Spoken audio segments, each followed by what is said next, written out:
New year, same Cleveland Guardians. No moves since we last spoke.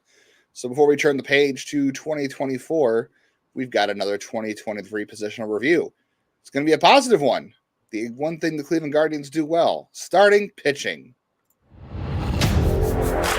You are Locked On Guardians, your daily podcast on the Cleveland Guardians, part of the Locked On Podcast Network, your team every day.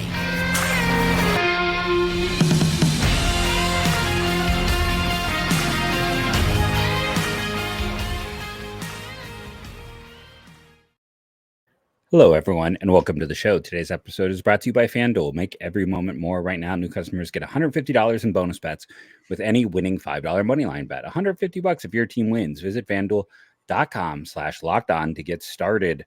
We don't consider it news. Zach Plesac and who else signed? Logan Allen were signed in the past week.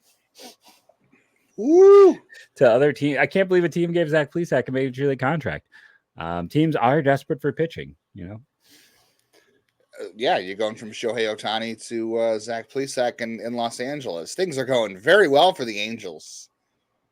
Could be worse, right? If you're talking about the Guardians, it could be worse. Like, you could be the Angels. You could have just this winter watched a generational player leave because you couldn't win around him, and Mike Trout just shows up every year, plays about 100 games because he's starting to get hurt a lot, and now you're going to watch Zach Plesac make a couple starts before you want to rip your hair out there, unless he's changed everything.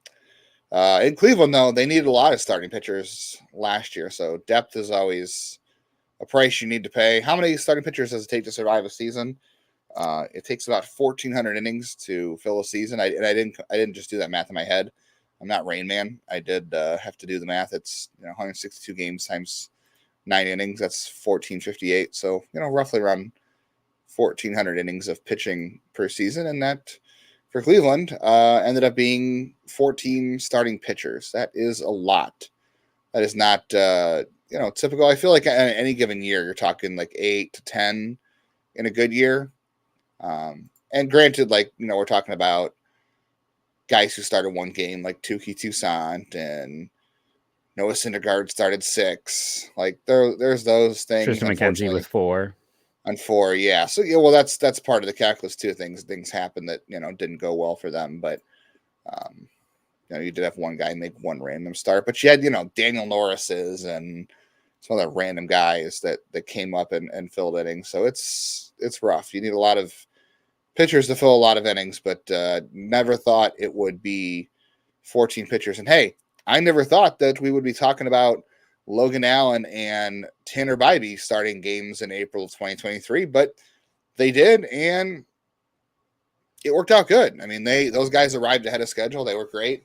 Probably the best story on Cleveland this year outside of Bo Naylor, which we already talked about. Let's start with Logan Allen. Let's put this here. Logan Allen going to Arizona. Yeah, let's go back to that one. No, this Logan Allen essentially is the Guardians' entire 2020 draft class. Like, when you look back at the 2020 draft, Jeff, it's going to be Logan Allen and no friends. It's going to be him, right? It's a little unfortunate. He's going to be the lone graduate of that class. I have a feeling. I had some high hopes, but yeah, I agree. That makes him the valedictorian, right? He'll be the lone. If he's the lone graduate, he gets to be the valedictorian, right? I guess. Yeah, it was a good year for Allen. I mean, he was good. He was.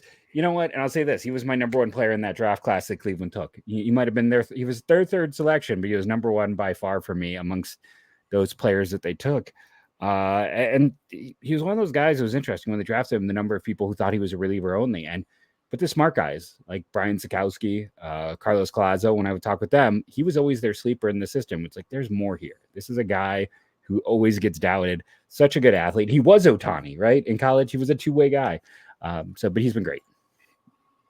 I don't think he was quite Ohtani in college. I remember asking him that when he was at Lake County. I asked him about that. He goes, "Yeah, I definitely was never going to hit at the pro level." Like, he's like, I was okay, but he's like, I never envisioned myself hitting at the pro level. That was not a thing.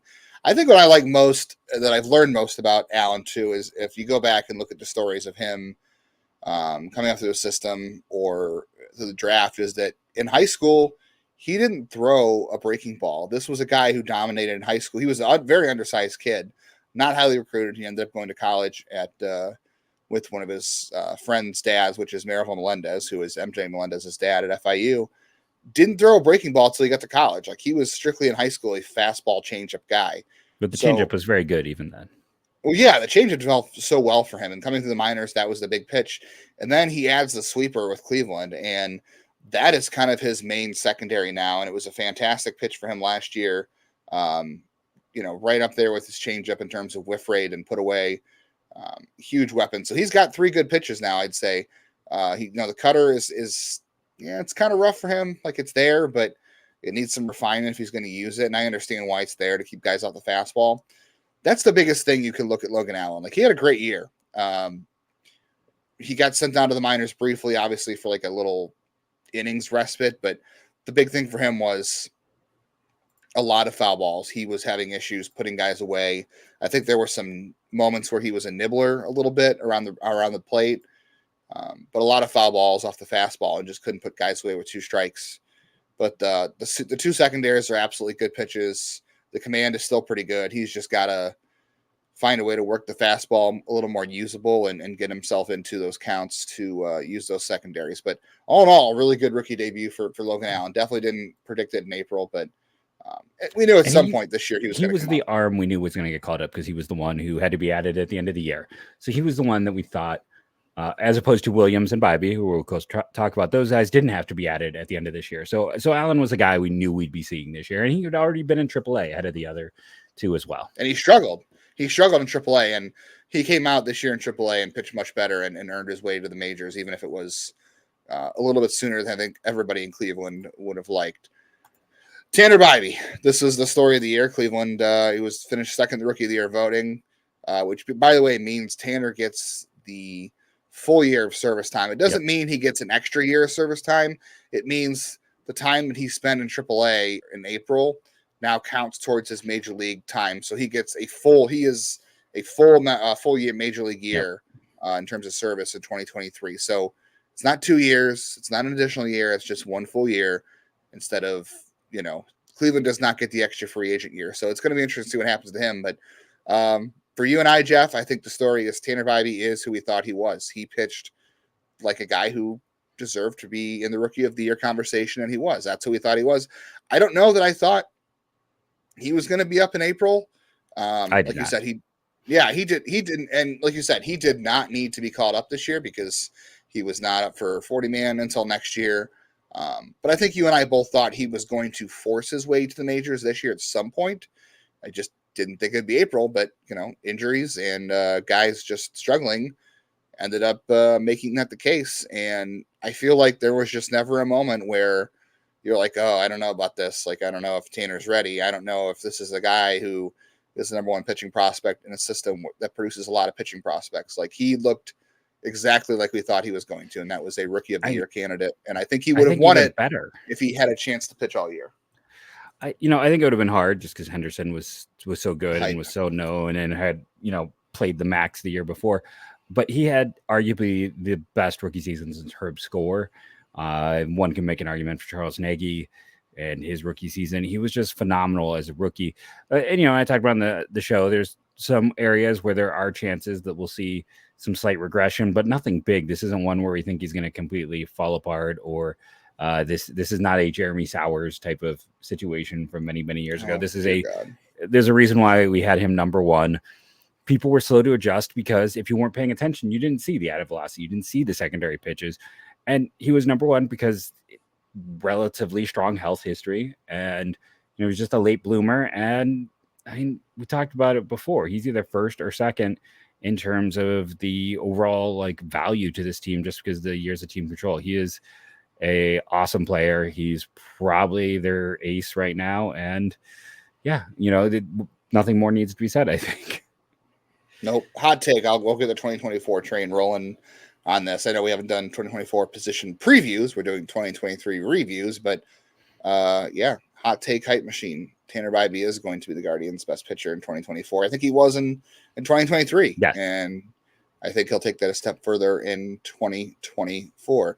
We're going to take a quick step somewhere else, and then we're going to come back and talk about Gavin Williams and the rest of the Guardians starting pitching staff in 2023.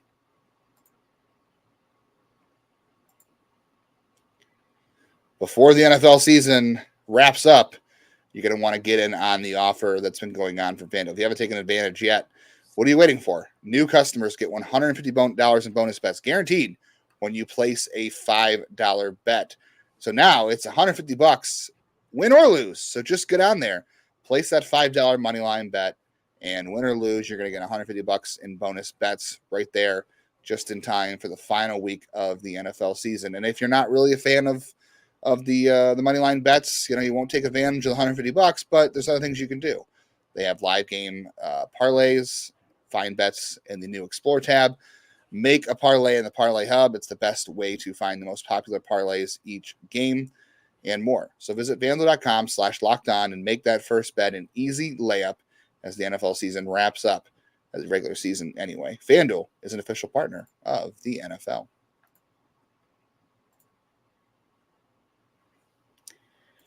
One guy, Jeff, I think we both agree, should have had no shot to make the major leagues in 2024 was 2023, not 2024, 2023. Usually, usually it's one of those cases where you're like still talking about last year. We are still talking about last year, but I skipped ahead. But I think you and I both agree there was very little chance he was going to make his debut in 2023. But again, this was dictated by injuries and poor performance. Cleveland really had no choice here. And I think had they had in there a choice, he would have not have pitched at all last year for them in the major leagues. He would have spent the whole year at AAA. Was he good enough to pitch in the majors last year? Absolutely. But, you have to have the conversation, right? Given who his agent is, that Cleveland would have liked to have made every attempt probably to not have him waste a year last year in the majors. But he had a valuable learning experience in Cleveland. He had some rough patches early on. The velocity was not carrying as well early in part of the year. And he had some command issues, which, he always has had those command issues a little bit, but some mechanical tweaks in the second half of the year really helped him. The velocity came back strong, and he had some really good starts there, and he pitched some really good teams. And importantly too, one of the things that was a knock on him in college was health. Gavin Williams, since he's gotten to pro ball, has been healthy minus a few fluke line drives and some finger issues, but it was nothing his really back. to be worried about. I don't know what to say. And the back was one of those concerns that just wouldn't hold up long term. It was kind of some of the thought that it could be something that could be. So we'll see how it goes. I mean, it's one of those things. Again, his agent being who it is, I would say the most unlikely thing is I've had people be like, oh, they need to give Gavin Williams is never signing an extension. Let's just be honest. Gavin Williams is here for 4 more seasons, and then he is traded. Like maybe 3 more. You got 3 more years of Gavin Williams. Enjoy it. Boris is an agent. That this isn't going anywhere beyond that. He got called up because he's really good, and he was a fantastic prospect, and they needed him because, listen, their rotation to start the year, the 2 guys who had the least starts, not counting Toussaint because that was just like a one and done, were Plesac and McKenzie. That's 2/5 year rotation. Civale misses a month and a half. Cal Quantrill misses multiple months. Their 5-man rotation to start the season was shambles. And these 3 rookies stood up and really overperformed expectations and stepped into that gap and kept it going. I mean, it was like, when are they going to shut them down? And they never really did until the very end, where they did less and less innings. But it was a situation where all of these guys really performed well for them. And I see a lot of people be like, oh, the minors are bad. They're the pitching in them. It's because they graduated everyone. How many teams could have graduated these 3 pitchers and Bo Naylor this past year and not been a bottom 10 minor league system? They're not there. The Orioles, that's about it. Yeah, it's like they graduated a ton of talent. They graduated 4 rookies who are all in the Rookie of the Year discussion. I mean, maybe not for the top spot, but if you're voting down your board, every single one of these guys at least had some debate value in the top 3, top 5, however you want to look at it. So these 3 rookies really stepped up. They performed beyond expectations. And, just one quick note back to Logan Allen. I know there'll be people out there being, looking at some of his data. His Savant page has a lot of blue. I'll mention this in season. Saros wrote a great piece about how some pitchers overperform. And it's typically like who overperform versus their stuff plus. And it's good secondary offerings and extension and things like some quirkiness. And I tweeted it, Saros. I was like, Logan Allen apply? And he's like, yes. So... so don't just look at this as, you're saying that Bibee is going to have some regression, and Gavin Williams has that. Like, there's going to be someone in the comments like, Williams will get hurt, and Allen and Bibee. I still think all these guys are going to be good. Someone's going to take a step forward, someone's going to miss time with injury, and someone's going to be about the middle. But I think that's just pitching. Yeah, that's a good point. I mean, you worry about Williams' health concerns went to college, but 2023 for all of them. What was a fantastic year. Final 12 starts of the year for Gavin Williams, 57 innings pitched, 62 strikeouts, a 2.98 ERA, 30 walks. So really improved in all assets of the game, facets of the game. 133 whip, kind of not great, but everything kind of ticked up for him after he kind of made those mechanical tweaks. And yeah, he's got 3-4 more years here at best. So dare I say, enjoy Gavin Williams.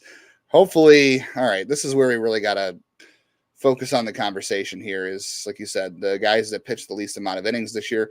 Bieber still did pitch, over 100 innings, but a lot of it was early in the year. He missed most of the second half of the season. And Triston McKenzie made 4 starts all year. And the first one was fantastic. It was... he didn't start the year in the rotation. Obviously, he was hurt in spring training. And the last start of spring training at that, he was what missed. So Hunter Gaddis started in his stead in the rotation. But when McKenzie did come back in June, it was 5 strikeouts, 10 innings against the Twins. 10 strikeouts in 5 innings. That would have been a very weird feat to have. Would have. Yeah, that's not the guy you want to do that with. 10 strikeouts in 5 innings. And then the next start, he gave 5 runs, struck out 5 in 5 innings, and then we didn't see him again till September. So who do you want to September start with? 24th at that? Yeah. Who do you want? And that September 24th outing was not good, and it was only an inning and 2/3. Who do you want to start with, Bieber or McKenzie on the injury train? Let's just start with McKenzie, because I think it'll be a little bit shorter than Bieber if we have to push someone through. McKenzie, people are going to get mad, but if you're a longtime listener to the show, last year was like, okay, I'm going to believe in unicorns. I believe in unicorns. This team is collecting unicorns. Oscar Gonzalez, Triston McKenzie, Daniel Espino.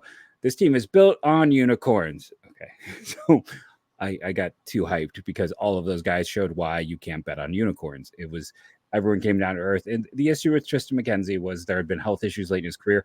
There's also, I think I've talked about this before, the humorous thing of like, there is no pitcher in the database of Baseball Reference with his height to weight ratio. It's really unusual.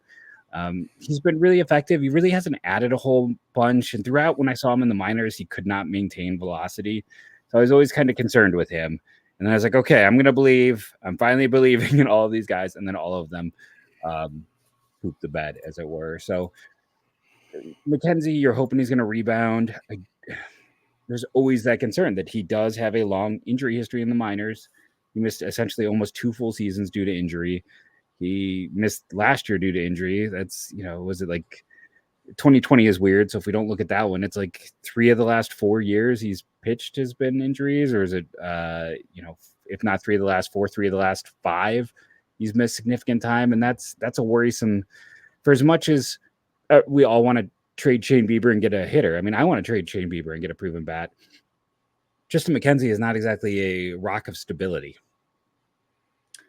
No, I was hoping to believe after 191 innings of work in 2022, and a lot of people thought, okay, well, this is Triston McKenzie, who was the dark horse for Cy Young coming into 2023. And I don't have any doubt that he had the talent to be on that list, to be a guy who you could say is an outside contender for a Cy Young award. But yeah, the injury history makes it hard to believe. I really wanted to after 191 innings, and I like Triston McKenzie, the person, and I like everything about him, and I believe in the stuff. It's just he's got to be on the field, and 4 starts was not what this team needed. That, like you said, they were very fortunate that they were able to rush 3 rookies to the majors before they really preferred to, and they all exceeded expectations. That is not common. That's not normal. And if you would have added Triston McKenzie to that calculus, one of those guys doesn't come up. So maybe you fortify your rotation for 2024 by getting those guys some experience because of his injury. But the unfortunate thing for McKenzie is that the best predictor of future injury is past injury. Like you can't predict injuries, but if you look at past health, that generally can tell you what might happen those in the 3 future. Rookies combined for 65 starts. That's just, and this is not the conversation to be having today about this, but how many rookies, if you looked around baseball and you said, okay, you're going to get 65 starts from 3 rookies, how many teams in baseball are playing winning baseball doing that? Probably not a lot. And the Guardians didn't, but for a different issue. But the fact they went 76 and 86 with 65 starts from rookie starters, I think you kind of have to take a step back and look at that a little bit more. That's unusual, and a lot of other teams would not have fared as well doing that. They would not have fared as well without the guy who was supposed to be the ace of their staff coming in, who we still have to talk about. We still talk about the guy who got traded, who really pulled off some good timing for Cleveland. Some guys who are gone, and we want to get to some guys who also were good in the minors as we continue to review 2023's pitching exploits from the Cleveland Guardians.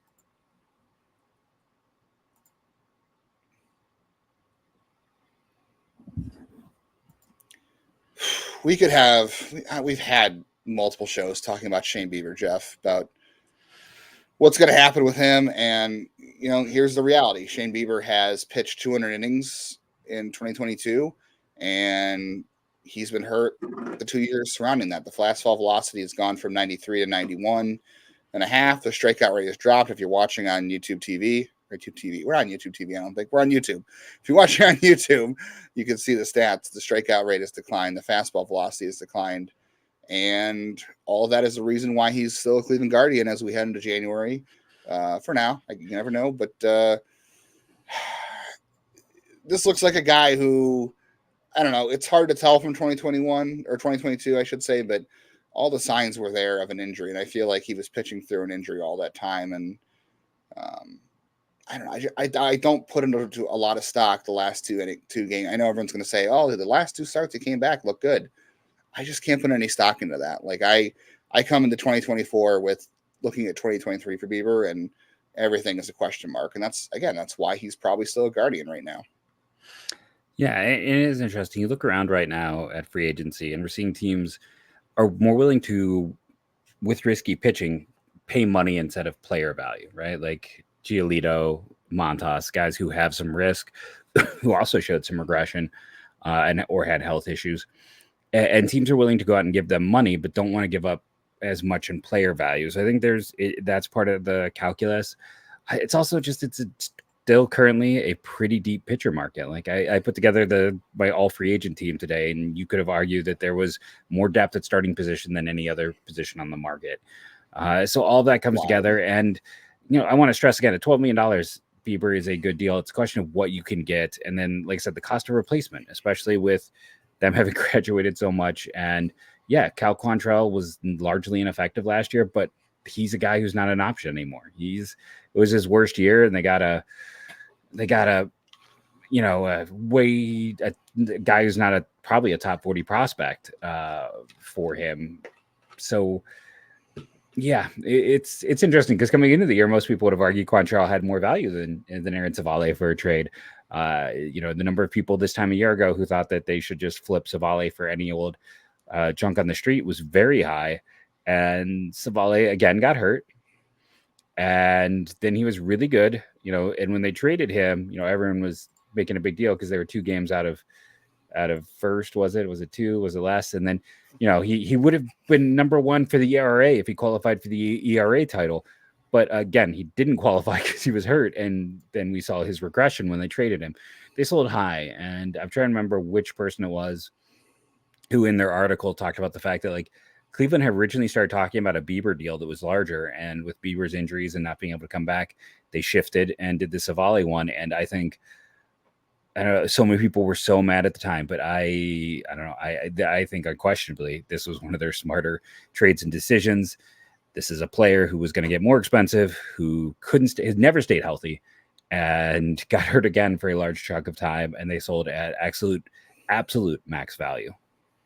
Yeah, I actually thought when Civale was coming up, he was going to wind up being really a reliever. So Same. he always exceeded my expectations in terms of his ability to pitch. The worst ability that Aaron Civale has is availability, which is the most important ability in many ways.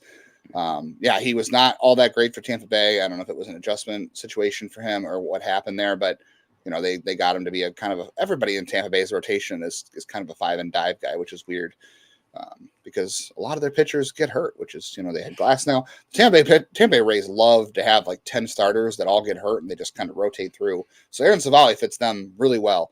But yeah, I want to say it was Zach from The Athletic, obviously, who had the article that said that the original talk was Bieber for Manzardo plus. Mm-hmm. And then, but I remember after Bieber got hurt, you and I had a show. We said, would the Guardians consider trading Aaron Civale now that they can't flip Shane Bieber because he's hurt?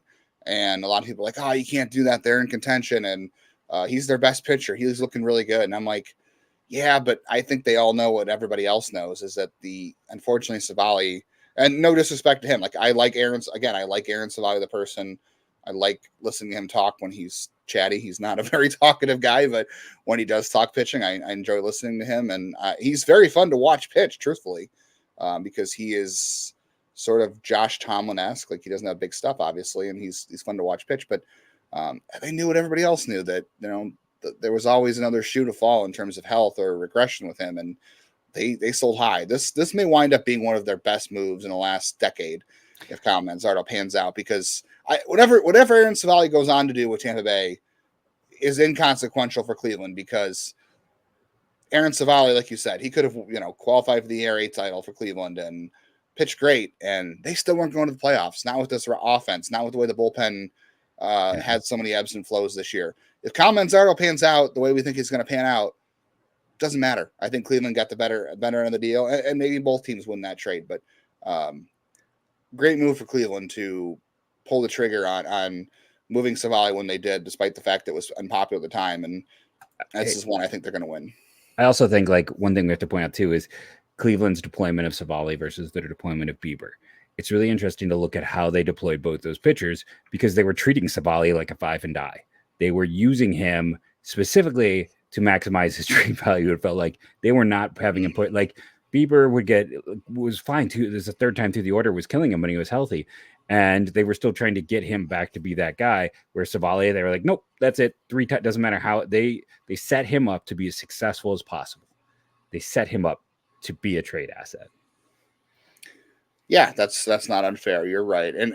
But also maybe that's just the best way to maximize him as a pitcher. Like not just not as a trade asset, but that's the best you're going to get out of him. Like if your team wants to win, that maybe is the best you can do with him. We're running out of time very quickly here. So we want to talk about the minor league pitchers. We may have to do it in another episode, but I want to mention Cal Quantrill real quick.